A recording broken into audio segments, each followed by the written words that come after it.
Good morning. How are you? Sorry, I got a little late. How are you? All well?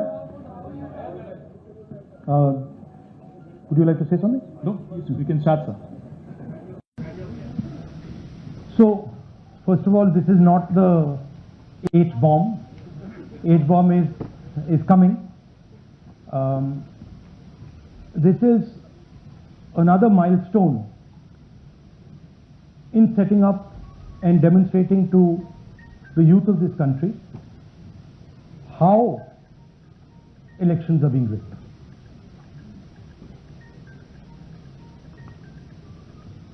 So I'm going to make a claim here, very strong claim, about CEC Gyanesh Kumar. And this is not something I'm saying lightly. I'm the leader of the opposition in the Lok Sabha. This is something I'm saying after solid proof that I'm going to show you, the youth of India, the people of India today.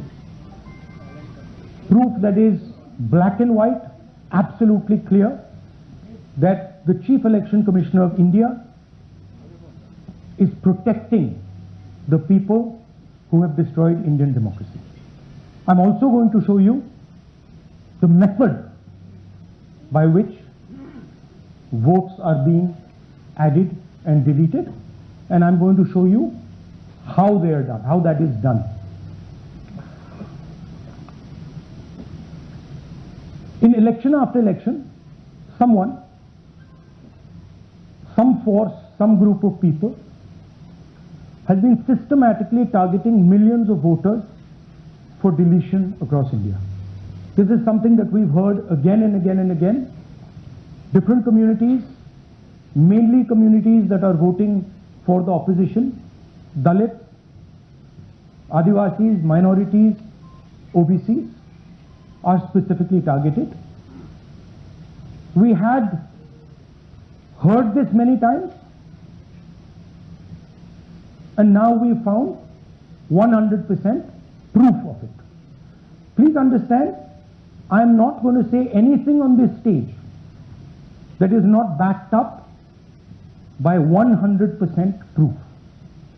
I am somebody who loves my country. I love my constitution. I love the democratic process, and I am protecting that process. And so I'm not going to say anything here that is not going to be based on 100% proof that you can determine. The burden of the judgment is yours. I am going to lay the proof in front of you. You will see it and say, actually, this is pretty solid proof. Aland is constituency in Karnataka, 6,018 votes. Somebody tried to delete 6,018 votes.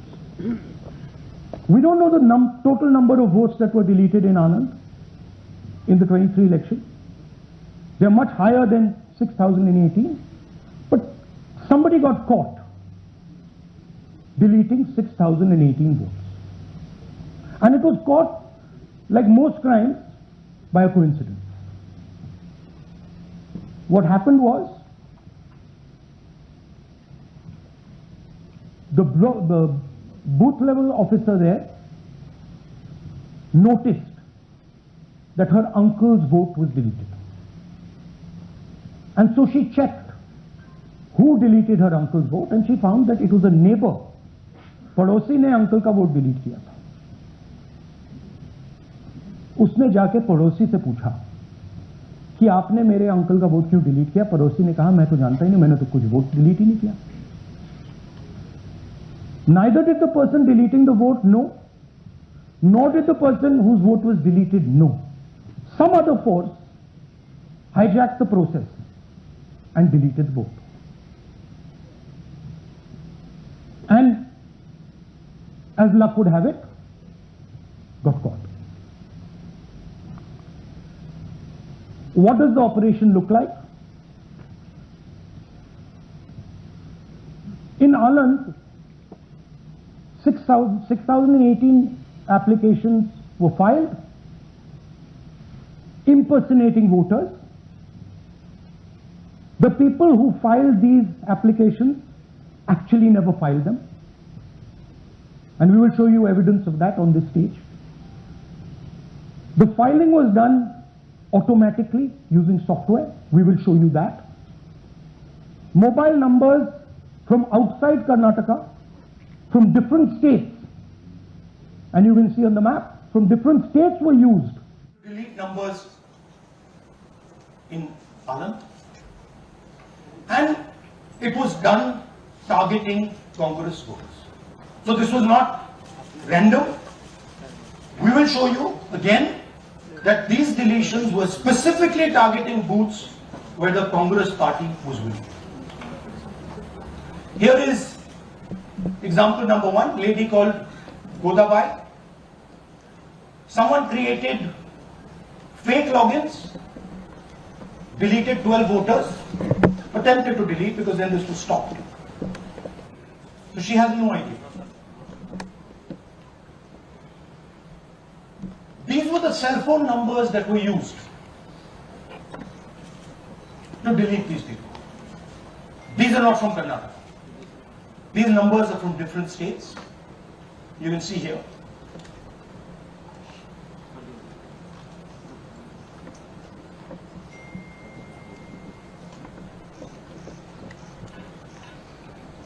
So the question is, whose numbers are these? How were they operated? Where were they operated from? Who generated the OTPs to disturb the process? Now these are questions that arise out of this.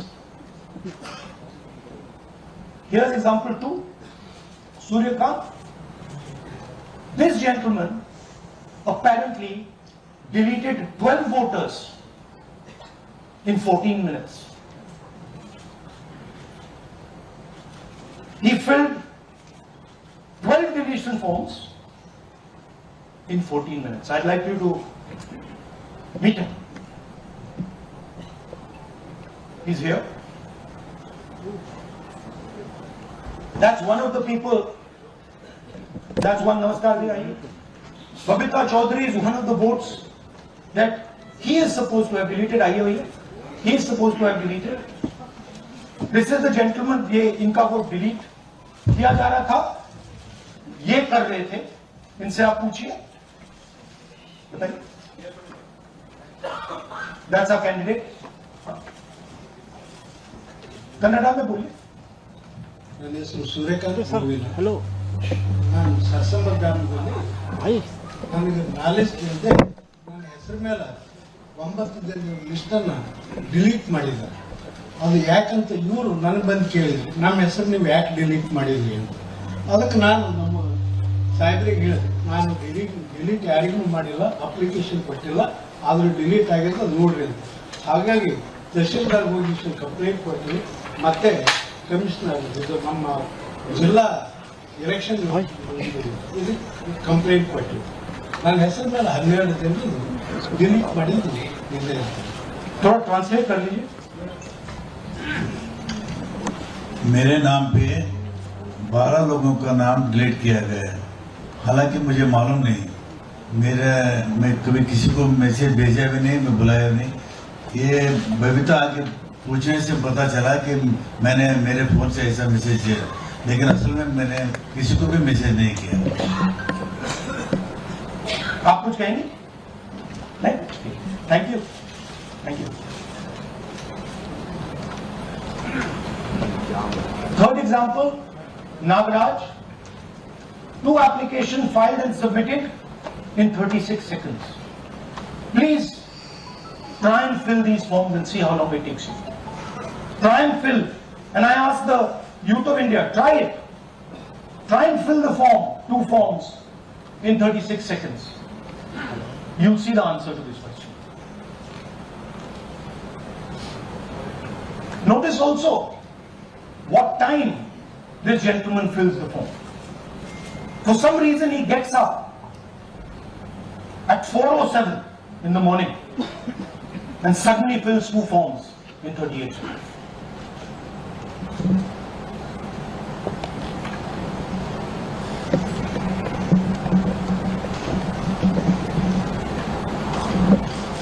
Now let's talk about how this is being done and why I'm saying and we are saying that this is being done in a centralized manner, and this is being done not using individuals but using software. Look at the serial numbers. Serial number 1, serial number 1, serial number 1, serial number 1. Serial number 1 means that this is the first person whose name, this is the first name in the booth. So a software is picking up the first name in the booth and using it to delete votes.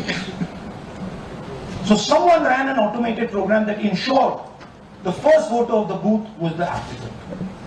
That same person got cell phones from outside the state, used them to file the application. And we are pretty certain that this was done in a centralized manner and it was done at scale. This was not done in a, at a worker level. This was done at a call center level. Okay? Targeted deletions in strong Congress booths. The top 10 booths with maximum deletions are Congress strong booths. Congress won 8 out of 10 booths in 2018. This was not a coincidence. This is a planned operation. Now, let's come to why I'm making such a direct accusation about this gentleman, Janish Kumar. There is an ongoing investigation on this matter in Karnataka. The CID of Karnataka has sent 18 letters in 18 months. 18 letters in 18 months to the Election Commission. And they have asked the Election Commission for some very simple facts. Number 1, give us the destination IP from where these forms were filled. Number 2, give us the device destination ports from where these applications were filed. And number 3, most important, give us the OTP trails, because when you file, you have to get notified. 18 times in 18 months. The CID of Karnataka has written to the Election Commission for this, and they are not giving it. Why are they not giving it? Because this will lead us to where the operation is being done. And we are absolutely convinced where this is going to lead. I'll give you a little bit of the chronology. FIR is filed February 23. Karnataka CID writes to ECI requesting all details of these numbers and these transactions almost immediately in March. In August, EC gives a reply, doesn't fulfill any of the demands, and doesn't give us the information. Doesn't give the CID of Karnataka the information that will lead them to their destination. January 24, Karnataka CID writes to ECI again and says, please send us full information. No answer. Karnataka CID by September 25, last letter went in September 25, has written 18 reminder letters. While this is going on, the CEC of Karnataka writes to the Election Commission in Delhi and says, there is a matter. Please provide this information. And the CEC of Karnataka multiple times asks the Election Commission No answer. Now this is absolute solid proof that Gyanesh Kumar is protecting the people who are doing this. This is also absolute solid proof, what I've shown you, that this is being done in a centralized way, this is being done at scale, and this is being done using large resources. Question is, who is the someone? And the answer is with the EC today. The Election Commission of India knows who is doing this. And I want every single youngster in India to know that they are attacking this. And this is your future. When they are not giving this information, they are defending the murderers of our democracy. And it is important that every youngster knows this. Your jobs, your future, your aspirations all come from this instrument. And the Chief Election Commissioner, Mr. Gyanesh Kumar, is not telling the CID of Karnataka who is doing this. This is not an isolated case. There are many such cases. Here is another one. Maharashtra, Rajora, same idea. 6,850 targeted voters added. Anand we caught deletions, Rajora we caught additions. But the basic idea is the same. Phones from outside, people who are supposed to have added voters don't know that they've added voters. People who've deleted voters don't know that they've deleted voters. You can see, you might remember that, those names there. JW, JW, JW, JW from the last presentation. Same model. So it's the same system that is doing this. It's doing it in Karnataka. It's doing it in Maharashtra. It's done it in Haryana. It's done it in UP, and we have proof of all of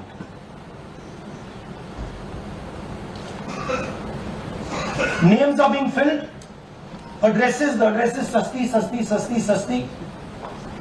Name is UQ, JJW.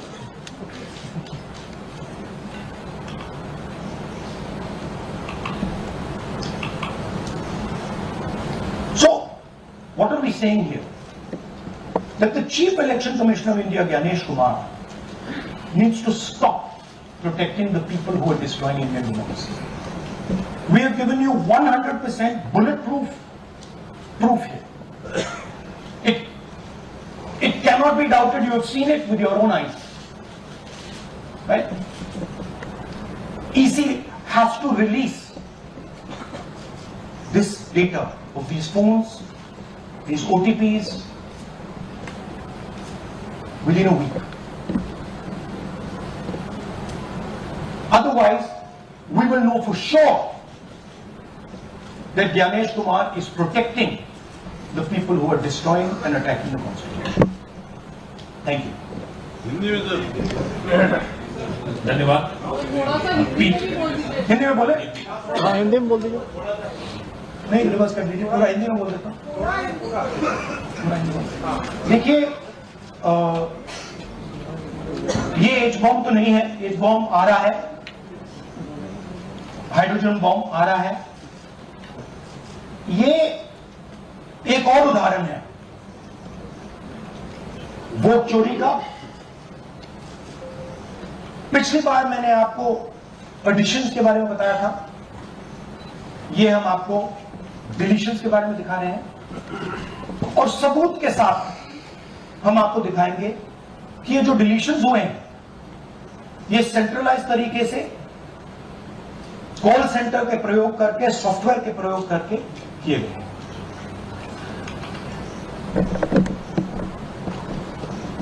हमारे पास इस presentation में जो मैंने आपको भी दिखाया, 100% सबूत है, प्रूफ है कि ज्ञानेश कुमार जी हिंदुस्तान के चीफ इलेक्शन कमिश्नर वोट चोरों की रक्षा कर रहे हैं। और ये मैं आपको अभी दिखाने जा रहा हूं।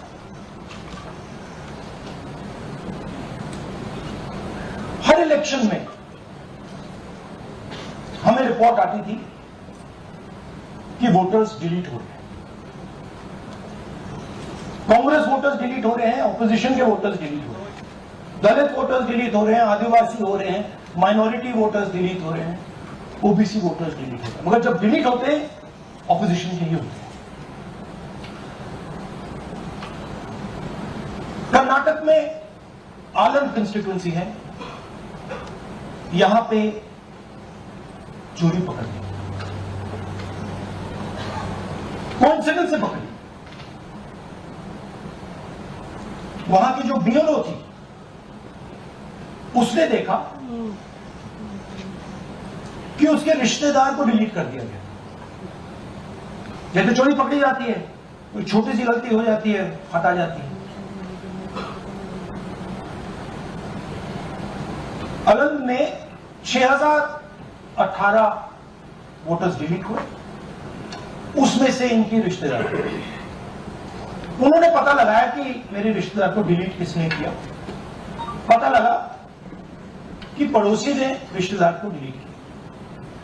बीएलओ ने जाके पड़ोसी से पूछा कि भाई आपने मेरे रिश्तेदार को क्यों डिलीट किया? पड़ोसी ने कहा मैंने तो नहीं किया। बीएलओ सस्पिशियस हो गई, शक पड़ा, उसने प्रोसेस चालू कर दिया।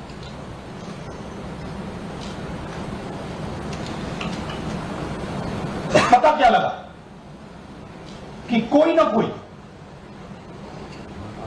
किसी ने अलंग में वोटर डिलीशन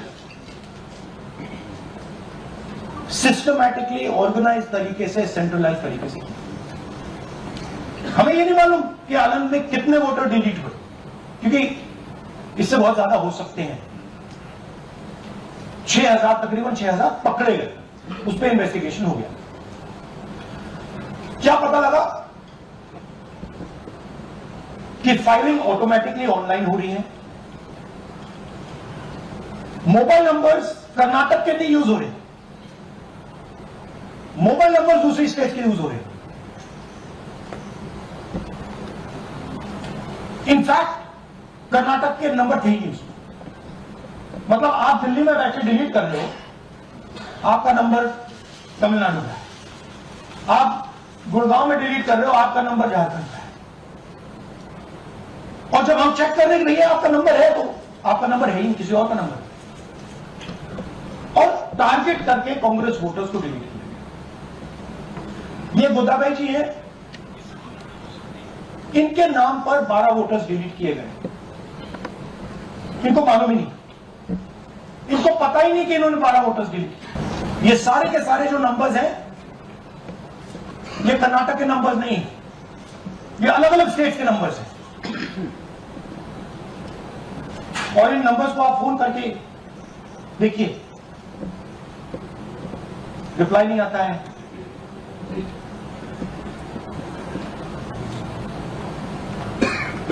तो सवाल यह है कि किसके नंबर्स हैं, ये किसने ऑपरेट किए, जब इन्होंने ऑपरेट किए ये कहां थे, आईपी एड्रेस क्या था, ओटीपी कैसे जनरेट हुआ, कहां गया, ये सवाल है। ये दूसरा उदाहरण, सूर्यकांत जी जो अभी स्टेज पे आए थे, इन्होंने 12 वोटर्स को 14 मिनट में डिलीट कर दिया। आप फॉर्म भरने की कोशिश कीजिए, डिलीशन फॉर्म भरने की कोशिश कीजिए, देखिए। और जब हमने इनसे पूछा कि भैया आपने ये कैसे किया, वो कहते हैं मैंने तो नहीं किया, मैं तो जानता ही नहीं।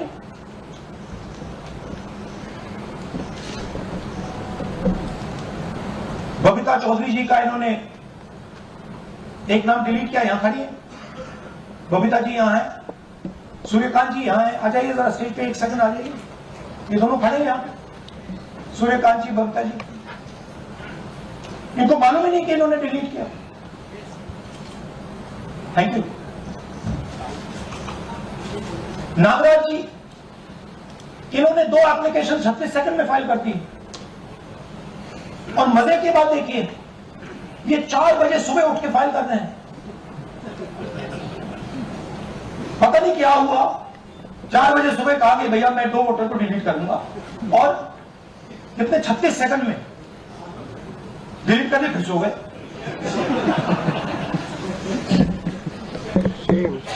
हमारी माइंड में पहले सवाल था कि क्या इलेक्शन कमीशन भी सो रहा है, मगर नहीं, सोया कोई नहीं, जगे हुए हैं, सिस्टमैटिकली मदद हो रही है। ये देखिए दूसरी बात, जो भी डिलीट कर रहा है वोटर लिस्ट में उसका सीरियल नंबर 1 है। मतलब जो भी वोटर लिस्ट में पहले नंबर पे आता है वही डिलीट कर रहा है। 5वें नंबर वाला, 7वें नंबर वाला, 10वें वाला कोई नहीं कर रहा। तो हो क्या रहा है, सॉफ्टवेयर से यह काम किया जा रहा है। सॉफ्टवेयर प्रोग्राम कह रहा है पहला नाम निकालो और इसका प्रयोग करके डिलीट करो।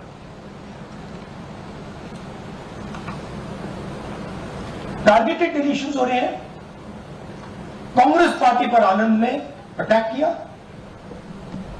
टॉप 10 बूथ्स जहां सबसे ज्यादा कांग्रेस की स्ट्रेंथ थी वहां टारगेट किया, और 2018 में पिछले इलेक्शन में 10 में से 8 बूथ कांग्रेस पार्टी जीती, और इन 8 में से इन्होंने 6000 लोग उड़ाने की कोशिश की। ये कोइंसिडेंस नहीं था, ये प्लान था, और ये सेंट्रलाइज तरीके से किया जा रहा है।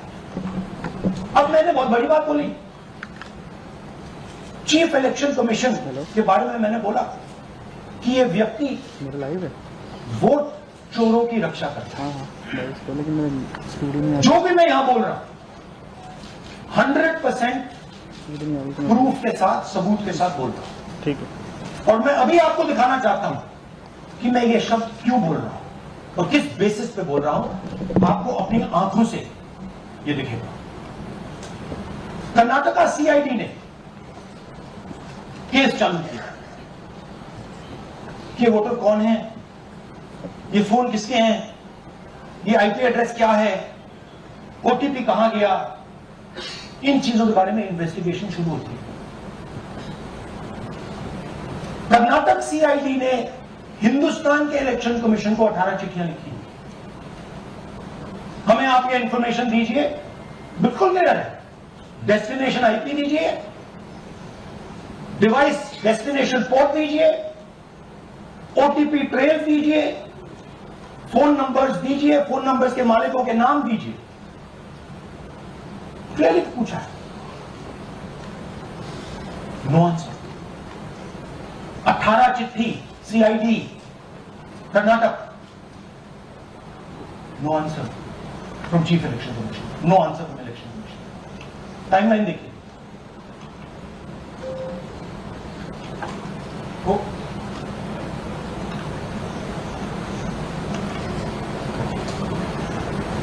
फरवरी 23 में इन्वेस्टिगेशन शुरू होती है। मार्च 23 में कर्नाटका सीआईडी चिट्ठी लिखती है ईसीआई को कि हमें सारे डिटेल्स दे दीजिए। अगस्त में इनकंप्लीट डिटेल्स दी जाती है, जिससे कोई इन्वेस्टिगेशन आगे नहीं बढ़ेगा। जिन चीजों की जरूरत थी वो नहीं दी, जिसकी जरूरत नहीं थी वो सारी दे दी। पहला सबूत। दूसरा सबूत, 18 बार रिमाइंडर लेटर गए हैं।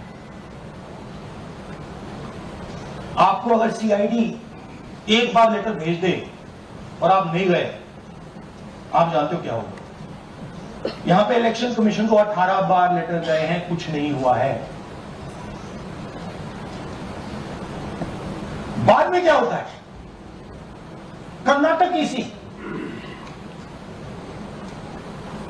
इलेक्शन कमीशन को लिखता है, कहता है भैया हमें दे दीजिए, आपको इंफॉर्मेशन देना पड़ेगा। No reply.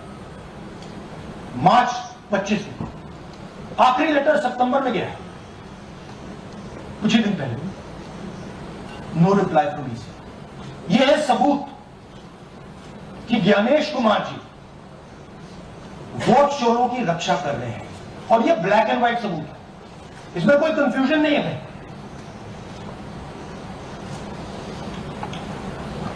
तो सवाल उठता है, ये है कौन जो सेंट्रलाइज तरीके से कॉल सेंटर के प्रयोग से, सॉफ्टवेयर से अलग अलग प्रदेशों में वोट डिलीट कर रहे हैं, ऐड कर रहे हैं। इलेक्शन कमीशन जानता है, ज्ञानेश कुमार जी जानते हैं। अच्छा, ये सिर्फ आनंद में नहीं हुआ, ये अलग अलग कंस्टिट्यूएंसीज में हुआ है। आनंद में लीगल प्रोसेस चालू हो गई, पकड़ लिया। यहां महाराष्ट्र में उसी मोडस ऑपरेंडी से, उसी सिस्टम से यहां पे वोट ऐड हुए। आनंद में डिलीट, रजौरा में एडिशन, 6850। आपको याद होगा पिछले प्रेजेंटेशन में मैंने आपको नाम दिखाए थे, ये देखिए वही नाम यहां है। वही सिस्टम महाराष्ट्र में चल रहा है जो कर्नाटक में चल रहा था। नाम वैसे ही है, JW JW JW, पता वैसा है, JW JW, नाम यू ऐसे किसी ने टाइप करके लगा दिया।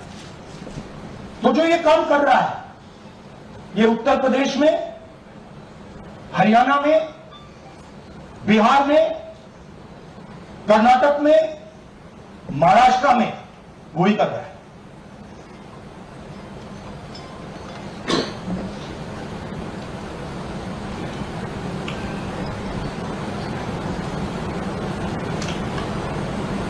तो हमारी डिमांड है, ज्ञानेश कुमार जी, आप अपना काम कीजिए। आपने ओथ दिया है, आप हिंदुस्तान के चीफ इलेक्शन कमिश्नर हैं। आपसे कर्नाटक की CID सबूत मांग रही है।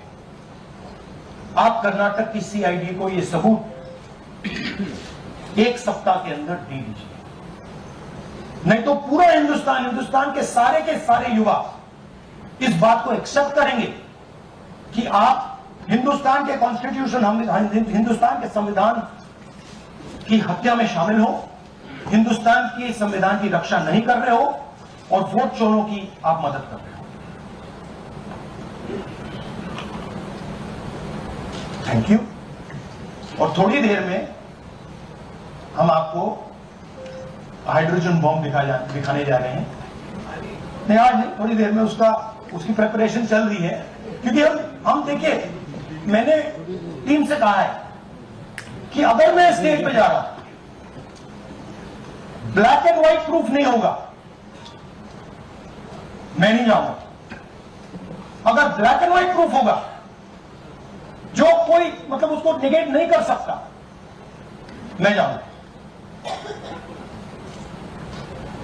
मैं देश के कॉन्स्टिट्यूशन की रक्षा कर रहा हूं, संविधान की रक्षा कर रहा हूं, मैं लोकतंत्र की रक्षा कर रहा हूं, और मैं सच्चाई आपके सामने रख रहा हूं। बहुत बहुत धन्यवाद, नमस्कार, जय हिंद। सर, 3 सवाल। PTI से संजीव चोपड़ा। या राहुल जी, दिस साइड। या राहुल जी इधर हाँ, लेफ्ट है? हेलो राहुल जी, आज आपने नया खुलासा किया है कि कैसे वोट चोरी हो रही है। आपने पहले भी महादेवपुरा के बारे में बताया कि कैसे एडिशंस हो रही हैं, आपने बताया कैसे डिलीशंस हो रही हैं।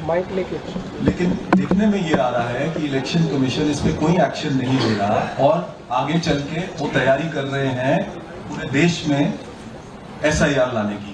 तो आप इस मुहिम को आगे कहां तक ले जाएंगे, और SIR के बारे में क्या करने वाले? देखिए, हम आपके सामने क्रिमिनलिटी रख रहे हैं, हमारा काम आपके सामने सच्चाई रखने का है, और हम रख रहे हैं।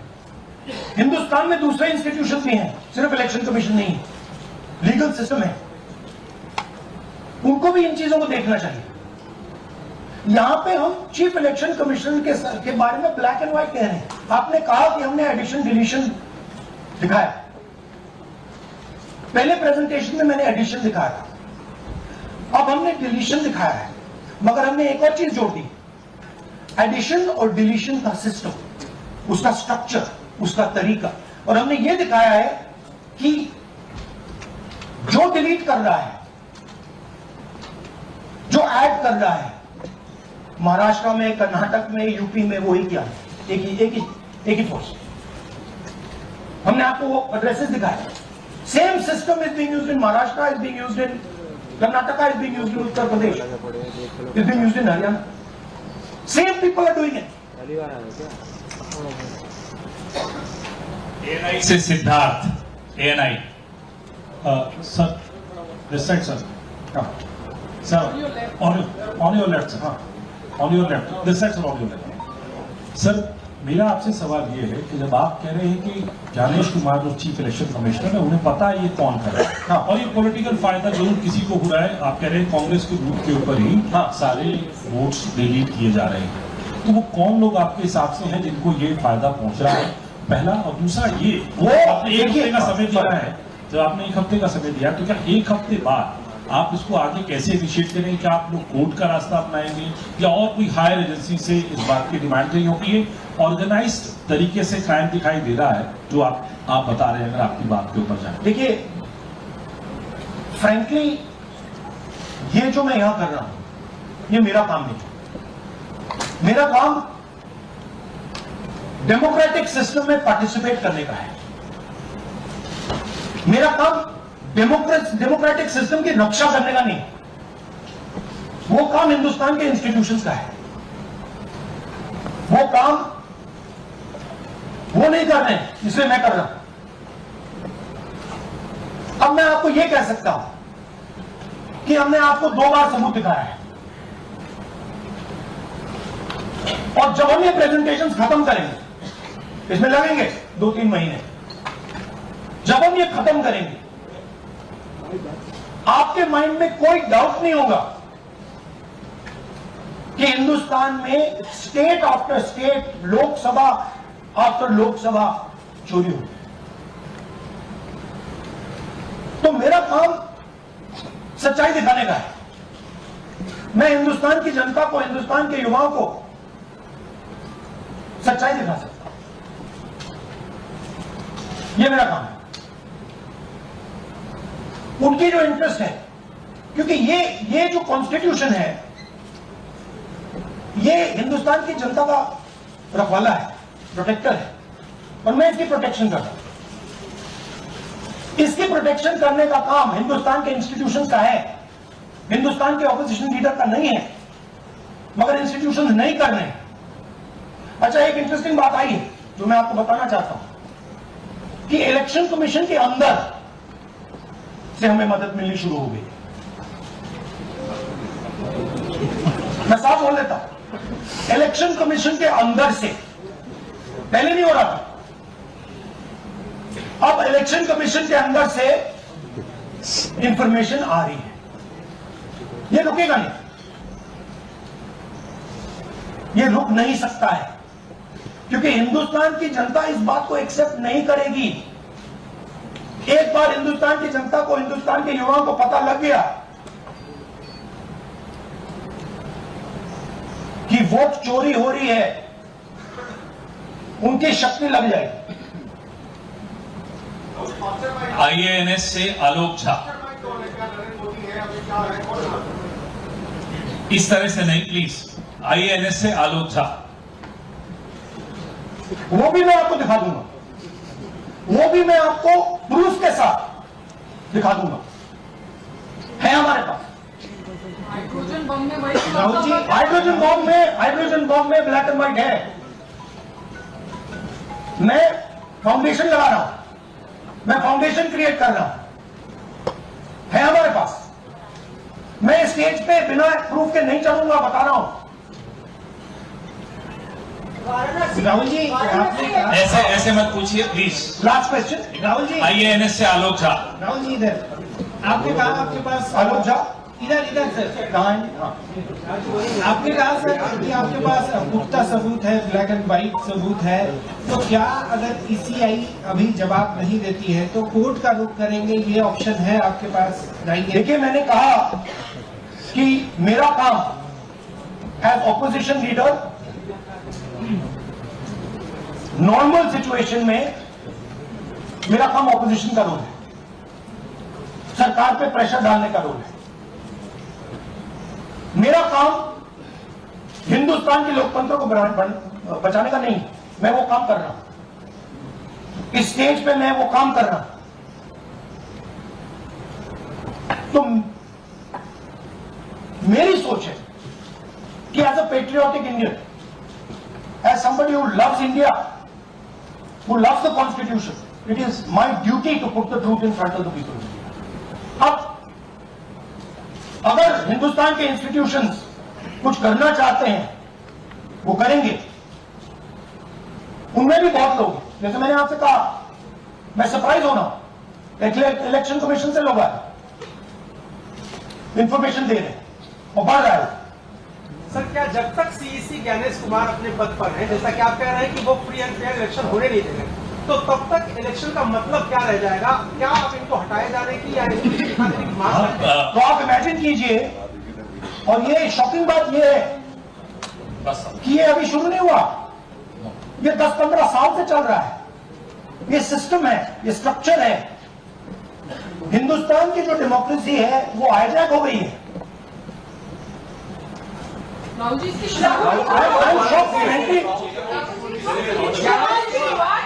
Democracy, brothers and sisters, democracy can only be saved by the people of India. Nobody else can save democracy. Rahul Gandhi can come here and say something and say this is the truth. But the people of India, who I believe in, who I love, can do it. The day the people of India realize that आपका जो लोकतंत्र है, आपका जो संविधान है, वो आपसे चोरी हो गया है, उस दिन काम हो जाएगा। Thank you.